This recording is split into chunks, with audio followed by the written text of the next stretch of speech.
ఇదేంటయ్యా అంటే ఆ గోంగూర కథలో 3 రకాలుగా చూపెట్టే కుటుంబాన్ని కట్టింది. మనం ఏది కడుతున్నాం, ఏది చక్కదిద్దుకుంటున్నాం. 10 రూపాయలతో పిల్ల కుటుంబాన్ని కట్టింది కనుక మీరు కూడా ఏం చేయాలంటే కుటుంబాన్ని కట్టాలి అంటే నిబ్బరం ఉండాలి.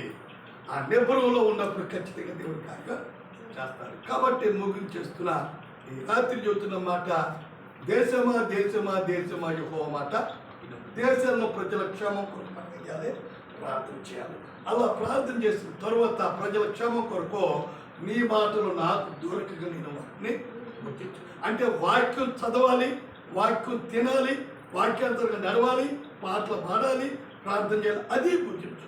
అది ఒకటివే కాదు, విచారణ దేవుని దగ్గర చేయాలి.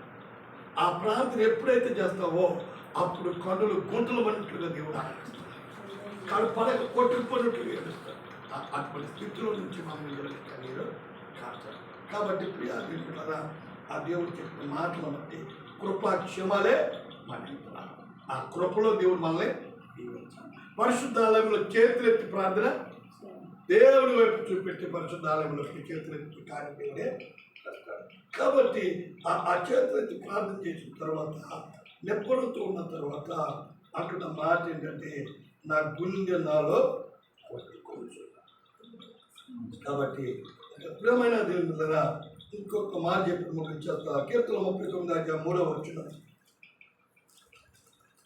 39:3